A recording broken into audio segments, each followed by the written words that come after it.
This is a situational report for the Russian invasion of Ukraine. It is Monday, 04 April 2022, day 40. Now, some of this I'm going to be rushing through because there's some information that's coming out in the media right now that is big time in the propaganda front that is meant to get the West and NATO to declare war against Russia immediately. And I will be skipping over some things to get to that quickly here. Civilian casualties, UN's reporting, KIA 1,417 wounded, 2,038. Refugees, 4.2 million, so it's increased by only 200,000 since the last report. I should do the reminders.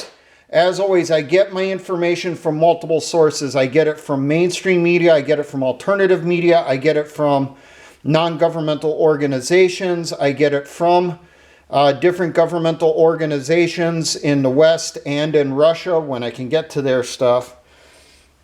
I'm not just pulling from CNN like some idiot claimed on the last video. I'm getting my information from all over. And I'm about to dump some shit on you that is going to completely blow the CNN narrative out the fucking window. Also a reminder here, I do not support Zelensky and the oligarchs in charge of the Ukrainian government. I damn sure do not support any Bandera supporting unit or neo-Nazi or Nazi unit in their military or anyone involved in their government that is associated with those organizations. As far as I'm concerned, the Russians need to round up every last one of them fuckers and hang them from a fucking rope. I also do not support Putin and the oligarchs in charge of Russia. What I do support is the people on the ground, the people that are fighting the war on the front lines on both sides and the civilians that are having to endure this. As always, they're being manipulated. And we need to keep that in mind. If you are watching any news on the West now, it doesn't matter what network it is. I don't care if it's fucking Newsmax or Fox or MSNBC, CNN, CBS, ABC, NBC, any of them. Okay? They're all being fed the exact same narrative and they all feed it to you with a slight twist on it to make it sound like it's different, but it's all pushing for one specific goal. Always. You'll notice that if you actually pay attention. I'm going to skip over the battle damage assessment for the individual militaries because that's really in flux right now. Situations on the battlefield. Kiev, Kharkov, Sumy, the Ukrainian army is advancing. They're pushing the Russian units back. Some places the Russians are fighting for every inch. Other places the Russians are basically dropping everything and running for the hills. Down in Crimea, down in Mariupol, it is effectively in the hands of the Russians, regardless of what the mainstream media tells you. People that are on the ground are saying that Russia controls more of the city than Ukrainian forces do. Now, there was a report late last week, Thursday or Friday, that the Azov battalion has been cornered in the factory district to a couple different factory complexes, and they're basically doing a last stand. The Russian forces are closing in tighter and tighter, trying to wipe out the Azovs. Russian troops that are in that battle, Godspeed, and may the Lord be with you as you wipe out them sacks of shit. Don't leave a single fucking survivor. There's also reports down in the Crimea area that the Ukrainians are still pushing towards Kherson and potentially are fighting in the outskirts of Kherson as of today. I don't have a frontline trace on them, but over the weekend, they were pushing closer and closer. U.S. intelligence sources are saying that a Russian landing on Odessa or any additional amphibious landings is now highly unlikely. All right.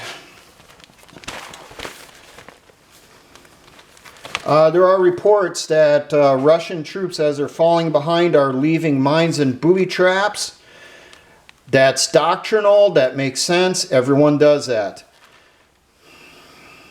The U.S. Pentagon is also reporting that Russian units are being pulled out of the fight north of Kiev, and they're being trucked all the way around to the east to be fed in around the fights around Kharkov and down out of the Donbass. U.S. intelligence sources have apparently not gotten the memo from the United States Politburo. The U.S. intelligence services are now saying that Russia will not use nukes in Ukraine. There is no preparations for it. There's no plans for it. There's no indications that it will occur. Reportedly, Anonymous has basically accepted credit for the hacking that's been going on in Russia. I said a report in the last SITREP that the Russians were stating that Western governments were hacking their banking and social media. Well, Anonymous has basically admitted they're the ones doing it. They admitted that they've been hacking the Russian government websites, keeping them down, trying to stay one step ahead of the IT people in the Russian government. Anonymous also is reportedly behind, the doxing of all 120,000 Russian soldiers' personal information online. They gave out all personal info.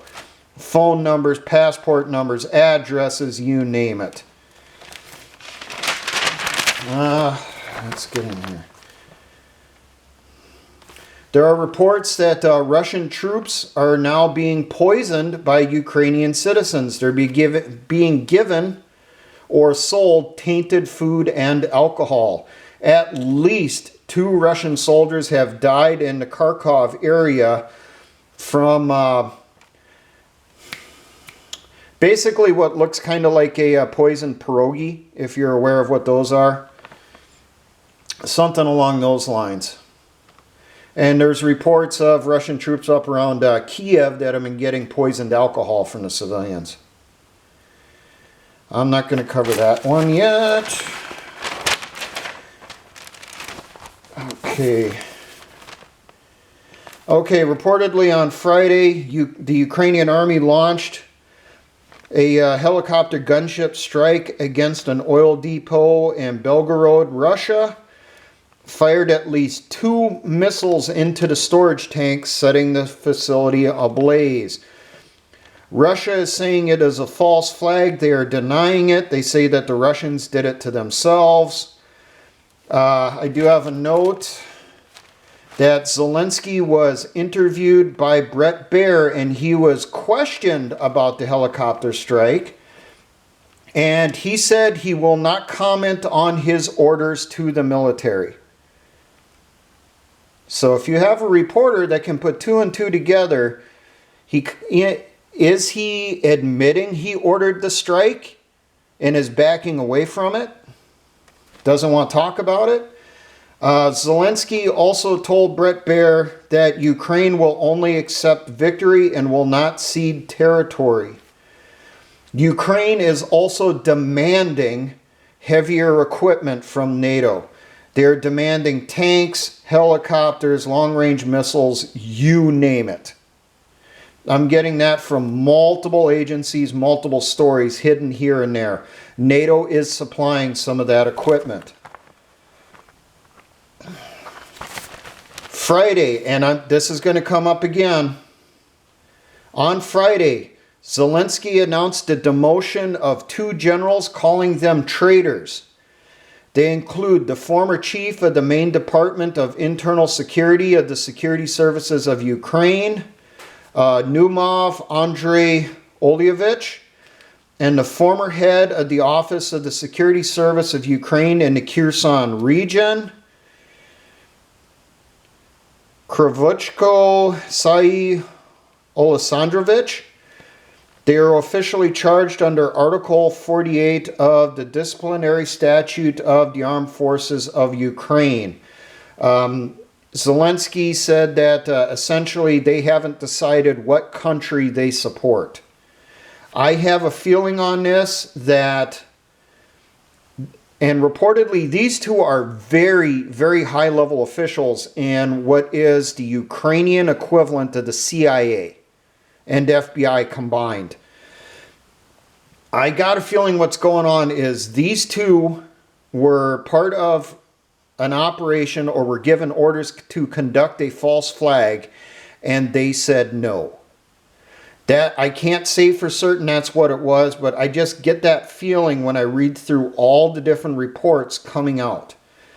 Now, this happened on Friday, April 1st, and that is important for something that will be coming up later.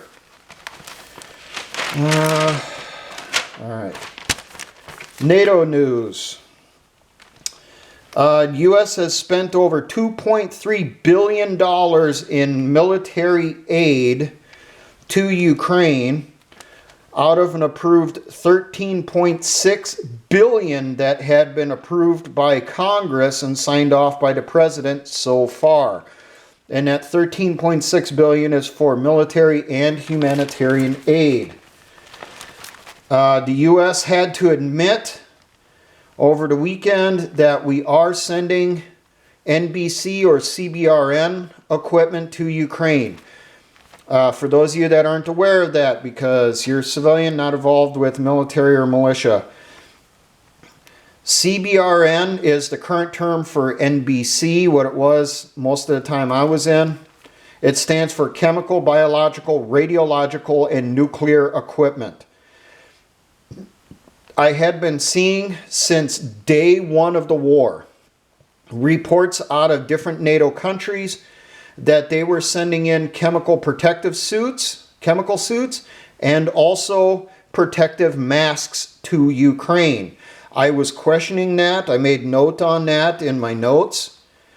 Well, now the U.S. is admitting we're sending the same stuff into Ukraine also, and we've been doing that since day one of the war. The Russians have not used chemical or biological weapons, but we've been supplying them protective equipment. And there is questions out there on, is this stuff being sent into Ukraine to deplete the stockpiles in the West? Because it takes a long time to replace that stuff, for those of you that don't remember the beginning of the war in Iraq.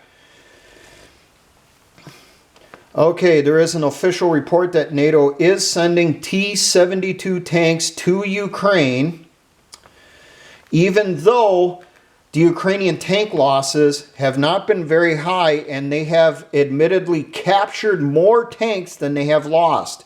So they're getting even more tanks on top of that. Remember, a tank is not just a defensive platform. What was it designed for in World War I? It was an offensive platform. We are starting to send offensive weaponry to Ukraine. And that's what I'm seeing in the requests for equipment coming out of Ukraine. They're asking for stuff to go on the offensive, more than really what they will need to reconquer their territory, because they did not lose that much to Russia. Reportedly, here in the U.S., Representative Adam Kitzinger, a Republican, is claiming that Russia is looting everything from Ukraine and is mailing it home. My response to that is, it's war, and that happens, and no one likes to talk about it, but guess what? U.S. troops did that in Iraq and Afghanistan too.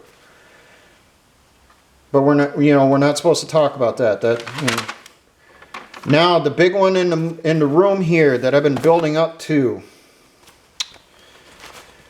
If you just woke up, you haven't been seeing the news. They've been talking non-stop about reports of a massacre in the city of Bucha, which is near Kiev.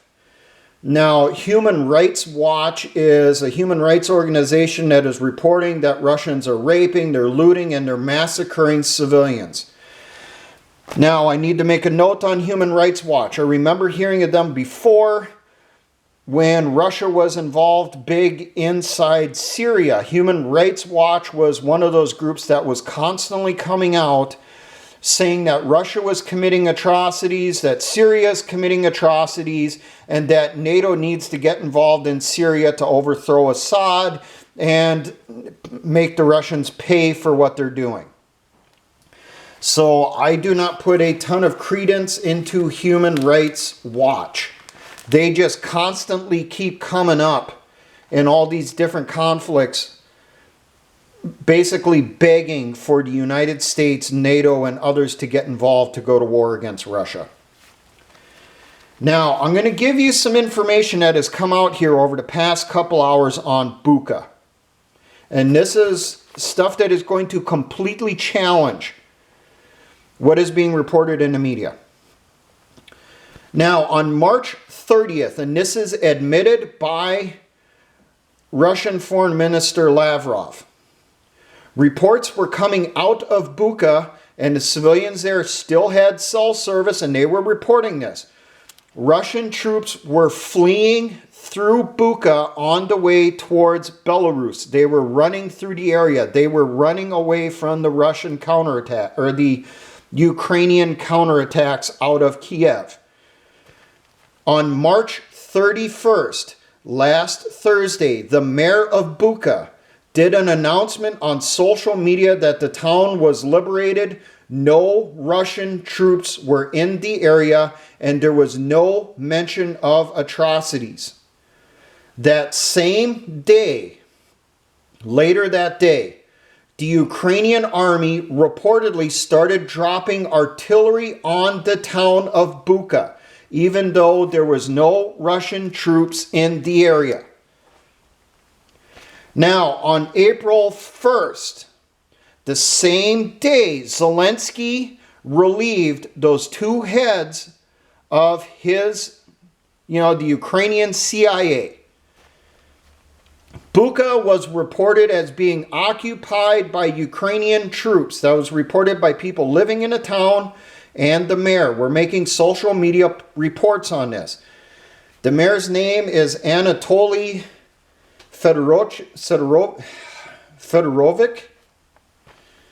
Now, on that same day, you had Ukrainian troops reportedly going in.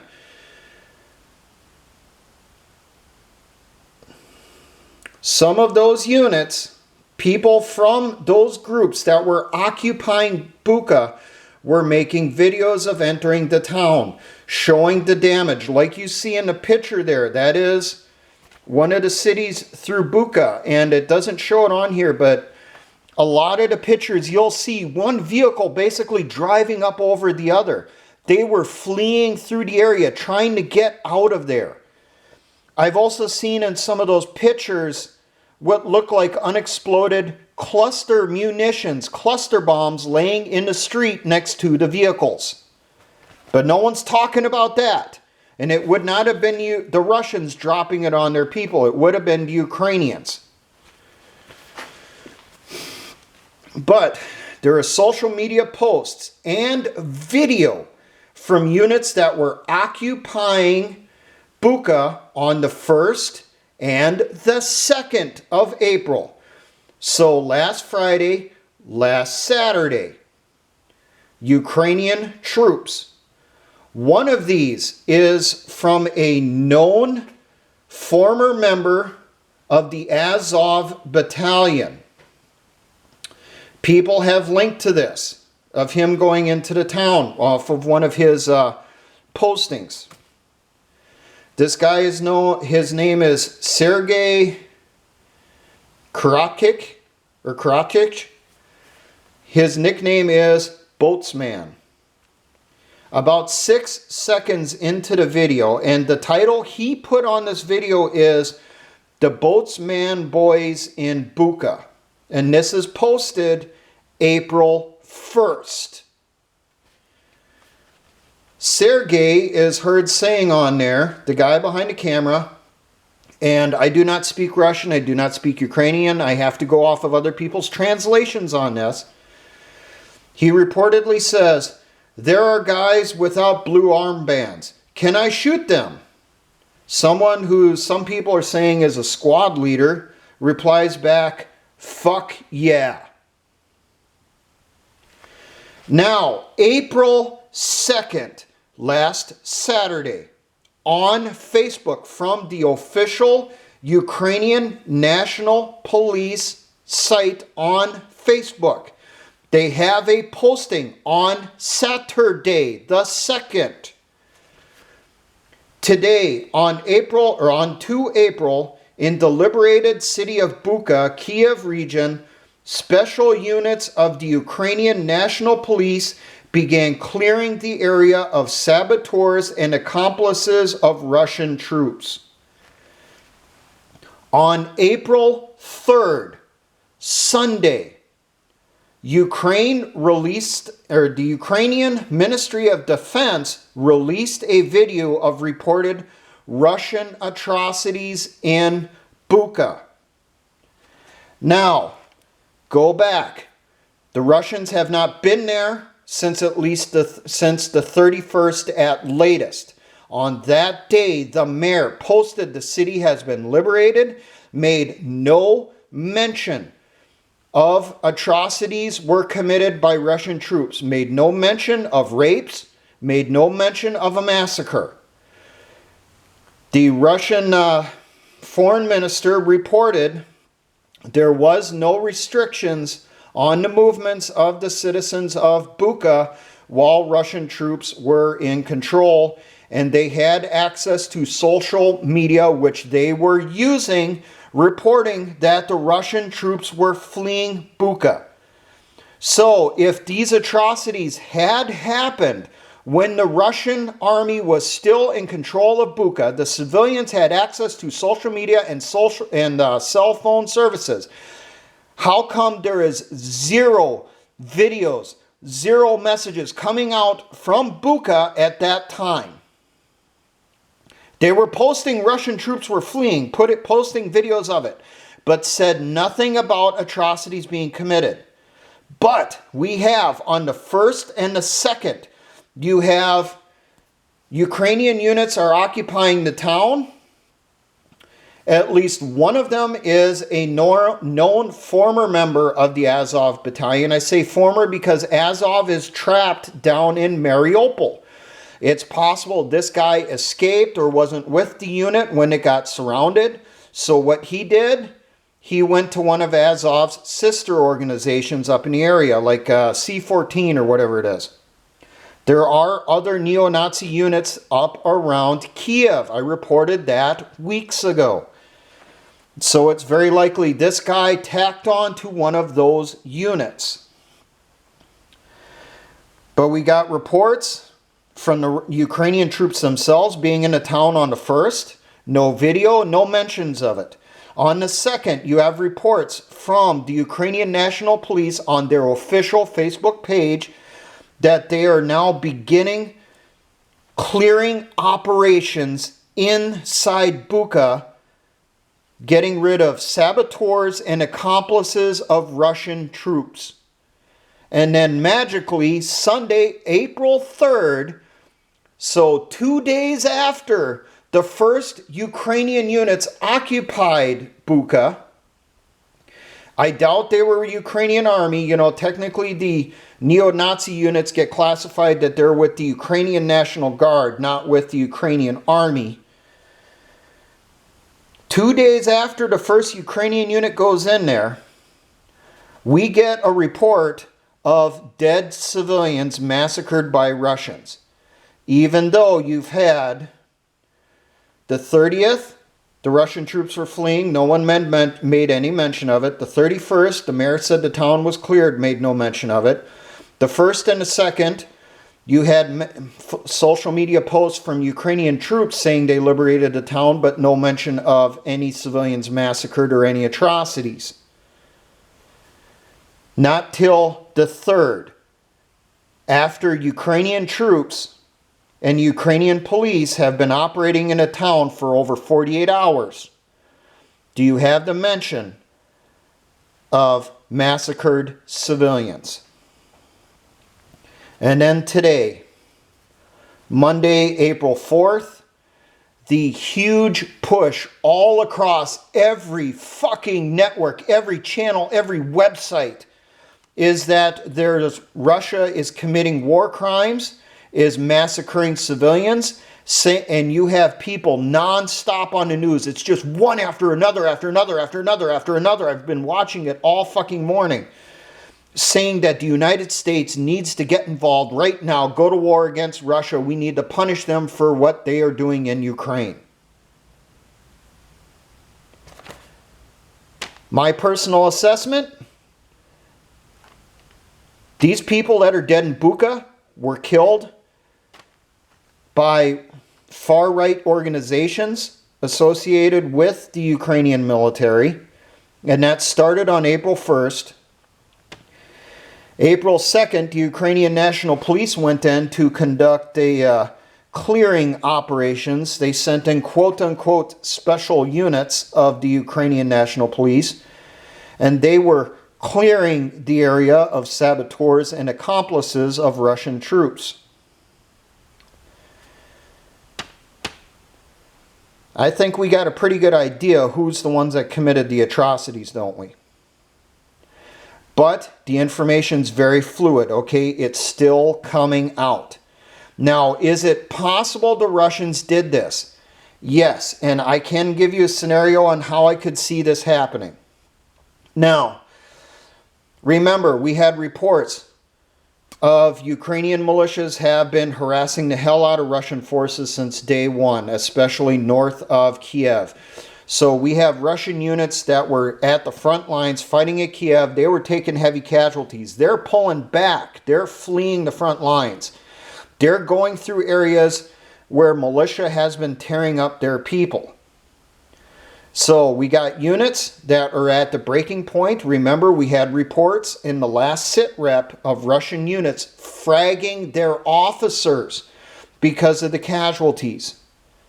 If they're willing to frag officers, they're willing to kill civilians.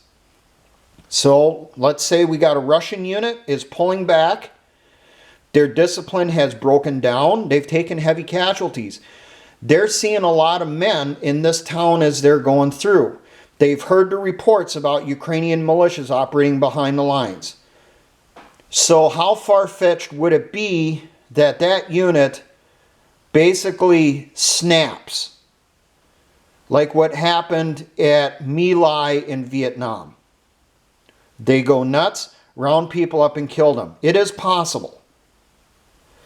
I'm not going to say that isn't what happened. But as of right now, at a little after 1300 hours Eastern, Monday the 4th, the evidence that's coming out now that has not been officially corroborated because it does not meet the storyline that they're pushing in the media. But the evidence that's coming out from social media and people that are closer to the battlefield than I am, they're reporting that the town was under Ukrainian control for at least 48 hours before the first reports of atrocities occurred. Ukrainian forces had been in control of Bucha since Friday the 1st. The mayor announced on Thursday, the 31st of March, there was no Russian forces in the town or near the town. And then later that day, people in the area started reporting the town was being shelled by the Ukrainian army.